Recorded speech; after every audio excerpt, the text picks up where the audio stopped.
이 김만배 씨가요. 대장동 수사가 진행되고 있을 그 시기에 배당금 423억을 받자마자 250억 원을 10분 동안 어딘가에 송금을 했습니다. 이 수사가 진행되고 있을 그 시기입니다. 화천대유 배당금을 423억을 김만배 씨가 딱 받았는데 10분 동안 220억 원은 저 물음표 누구한테 갔는지 지금 몰라요. 검찰이 들여다보고 있겠죠. 근데 30억 원은 또 최우양이라고 지금 이거 긴급 체포된 사람 오늘 영장 심사 받고 있는 30억 원은 최우양 씨한테 갔어요. 10분 동안. 이거 좀 이상하다 이겁니다. 근데 한번 보시죠. 자, 지난해 9월 29일 날 대장동 전담 수사팀이 구성이 돼서 화천대유와 성남도시개발공사에 대한 압수수색이 진행됐어요. 근데 조금 전에 그 그래픽에 등장한 거 220억 보내고 30억 보낸 게 요 10월 6일입니다. 근데 뭐 성남, 도계공, 화천대유 이런 데 압수수색이 되고 막 수사가 진행되고 있는데 김만배 씨는 그 계좌 보내고 그러면 흔적이 다 남는데도 불구하고 10월 6일 날 220억 쏘고 30억 최우양한테 쏘고 그런 거죠. 그래서 지금 나오는 얘기는 아니 수사가 본격화하는 중간에도 돈을 10여 분 만에 200억 넘게 이체를 했어? 역설적으로 지난해 수사는 전혀 위협이 되지 않았다는 것이다. 뭐 이런 얘기가 나옵니다. 우리 박원석 의원께서는 저 부분을 어떻게 보시는지요?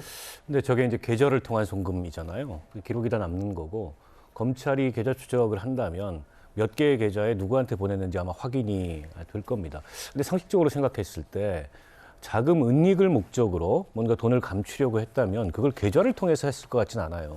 게다가 예. 김만배 씨가 한 20여 년간 법조 기자를 했기 때문에 이제 반은 법조인 정도의 지식이 있단 말이에요. 근데 저렇게 그 거래를 한 걸로 봤을 때 특히 이제 최우양 씨한테 준 30억은 대여 목적이었다 그래요. 예. 나머지 220억도 어쨌든 김만배 씨 입장에서는 대여 또는 투자 명목으로 이 계좌를 통한 거래를 한 거 아니에요. 이렇게 주장할 수가 있어요. 그래서 지금 단계에서 저 220억, 뭐 최우양 씨가 한테까지 간 30억 포함해서 250억 원이 화천대유 배당금을, 즉 수익을 감추려고 한 은닉의 시도였다라고 단정 짓기는 좀 어려운 것 같고 네. 조금 더 수사를 지켜봐야 될 것 같습니다. 그래서 그 돈이 누구한테 어떤 명목으로 전달된 건지 확인이 돼야 정확한 그 계좌 거래의 성격을 저희가 알 수 있을 것 같아요. 아까 그 그래픽 다시 한번 좀 봅시다. 저 두 번째 그래픽이요. 정미경 의원님, 이게요. 뭐 정미경 의원님은 또 수사를 직접 하셨던 검사도 지내셨으니까. 아니 김만배 씨가 10월 6일 날 저렇게 220억 쏘고 저기 30억 최우양 씨 쏘고 10분 만에요. 근데 그 일주일 전에는 성남 도계공 화천대유에 대한 검찰의 압수수색이 있었어요. 그리고 저렇게 250억 쏜 닷새 후에 10월 11일에는 김만배 씨가 검찰에 첫 소환이 됩니다. 그래 저런 일을 저렇게 쉽게 할 수 있는 겁니까? 그때 당시에는 지금 대선 전이잖아요. 그러니까 그 김만배 씨 입장에서도 김만배 씨가 살아남을 수 있는 방법은 이재명 대표가 대통령이 되는 거 말고는 없었을 거예요. 근데 그 당시 문재인 정권 검찰에서 중앙지검장 이정수 지검장이 뭐라고 얘기를 하냐면 예. 천화동인 1호는 그분인데 그분이 누구냐라고 묻는 말에 정치인이 아니라는 식으로 얘기를 해주잖아요. 그러니까 이재명 대표가 아니라고 네, 뭐 이재명 그런 대표가 얘기했죠. 아니라는 취지로 말을 하잖아요. 그걸 보고 김만배 씨는 뭘 느꼈을까요? 중앙지검장이 내 편이구나, 우리 편이구나 이런 생각을 했을 거예요. 그렇기 때문에 아까 그 관계자가 검찰 관계자가 그때 당시에 검찰 수사라는 게 그 이 김만배 씨한테 전혀 위협이 되지 않았다라는 거를 일단은 저는 신빙성이 되게 높아 보여요. 예. 그런데 지금 400억이 넘는 돈을 배당금으로 받잖아요. 그러면 사람은 보통 어떻게 수사받는 입장에서는 어떻게 할까요? 그 돈을 일단 그냥 보관한다. 일단 보관할 수도 있잖아요. 네. 근데 그냥 보관하지 않고 이 돈을 어떤 방식으로 처리를 한다? 그러면 어떻게 처리할까요? 일단은 그 안심하고 숨겨놓을 수 있는 데를 찾겠죠. 예. 그러면 지금 220억 원에 대해서 어떻게 사용했는지를 김만배 씨가 검찰에 진술하고 있을까요? 진술하고 있지 않기 때문에 지금 사용처를 검찰이 확인하고 있다 이렇게 얘기하고 있잖아요. 예. 근데 워낙 뭉칫돈이니까 말을 하지 않아도 결론적으로는 검찰이 다 아마 찾아내겠지만 제가 볼 때는 그 김만배 씨는 아무튼 그 돈을 감춰놓는 데 노력을 했을 것 같아요. 그게 먼저 급하니까 일단. 예. 그다음에 이 돈을 어떤 식으로든 감추면서 그 명분을 잡아야 되잖아요. 이 사람은 대여해 준 거다. 뭐 이 사람은 이렇게는 이 회사에 투자한 거다. 아마 대부분 이런 변명을 할 겁니다. 네. 그러니까 그 부분에 대해서 검찰이 그 확인을 할 건데 제가 볼 때는 쌍방울로 돈이 들어가거나 쌍방울 관계자가 회사를 만든 거, 뭐 주가 조작을 하기 위해서든 뭘 하기 위해서든 뭐 페이퍼 컴퍼니를 만들든 그렇게 해서 돈이 흘러갔다면 그거는 검찰로서는 당연히 이재명 대표하고의 변호사비 대납 연결고리를 확인하기 위해서라도 수사할 수밖에 없습니다. 자, 그러면 바로 이제 정미경 의원께서 말씀을 주셨는데요. 그럼 여기서 또 한 걸음 더 들어가 보겠습니다. 한번 그래픽 좀 주세요.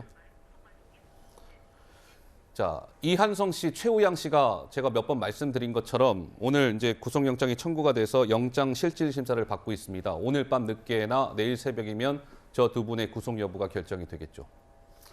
근데 저 두 분은 그 김만배 씨의 그 범죄 수익을 숨겨준 거 아니냐 이런 혐의로 지금 영장 심사를 받고 있는 건데요. 그러니까 지금 이 그래픽에 등장해 있는 저거는 표면적으로는 김만배 씨가 숨겨둔 재산을 찾아내서 동결 조치하고 나중에 환수하겠다 이렇게만 보이죠. 표면적으로는. 그런데 그게 아닌 듯합니다. 한번 보시죠. 결국엔 저 두 사람을 저렇게 뭐 영장을 치고 영장 심사가 진행되고 하는 건 결국 이재명 대표를 향한 것 아니냐 뭐 이런 겁니다. 최우양 씨는 아시는 바와 같이 김성태 전 쌍방울 회장을 김만배에게 소개시켜준 사람이 최우양. 이한성 씨는 화천대유 공동대표이면서 이분은 이화영이라고 지금 쌍방울로부터 3억 원대의 뇌물을 받은 혐의로 구속된 이화영의 배지를 달고 있을 때의 보좌관입니다. 그럼 쌍방울 그룹은 이재명 대표의 변호사비 대납 의혹을 받고 있는 그룹 아니겠습니까? 그러니까 결국 저 두 사람의 긴급 체포 또한 검찰은 표면적으로는 김만배 씨의 재산을 뺏는 거지만 궁극적으로는 이재명 대표를 향한 수사에 차곡차곡 다가서고 있다. 뭐 이런 해석도 있던데 김재섭 의원은 어떻게 보세요? 상당 부분 동의를 합니다. 결국에 대장동 이 사업이 이재명 대표와의 연계 관계를 밝히기 위해서는 결국 이 쌍방울이라는 가교가 굉장히 중요하다고 생각이 되거든요. 계속 이제 이재명 대표 측과 민주당에서 주장하는 바는 대장동 일당들이 이것은 범죄를 통해서 뭐 막대한 수익을 얻었다. 이재명 대표는 그에 상관없다. 본인 성남시장으로서 역할을 다했다라고 하는 것이고 그렇기 때문에 사실은 이 대장동 사업, 그다음에 김만배 씨 일당, 김만배 씨를 포함한 대장동 일당과 이재명 대표 간의 연계 관계를 밝히는 것이 사실 검찰 수사의 핵심이라고 저는 보고 있거든요. 그 가운데서 연결고리로 밝혀지고 나오는 것이 지금 저는 쌍방울이라고 생각이 되고 지금 나오는 사람들 보게 되면 굉장히 그 쌍방울과 관련된 아주 밀접한 사람들이 지금 계속 소환이 되고 구속이 되고 이런 상황입니다. 특히 저 네. 헬멧맨이라고 불리는 분이 쌍방울의 부회장까지 하셨던 분으로 알려져 있거든요. 최우양 씨. 예, 최우영 씨 같은 경우에는 그런 의미에서 아마도 검찰이 이런 식으로 지금 수사를 설계하고 있는 것은 그 너머에 결국 이재명 대표가 있다라는 것을 간접적으로 알 수 있는 방증이 아닌가라고 생각이 듭니다. 예. 알겠습니다. 뭐 쌍방울 그룹에 대한 뭐 여러 가지 의혹, 뭐 이재명 대표 변호사비 대납 의혹 이 부분도 검찰이 뭐 오밀조밀 이렇게 다각도로 입체적으로 수사를 진행하고 있는 듯하니 지켜보도록 하고요.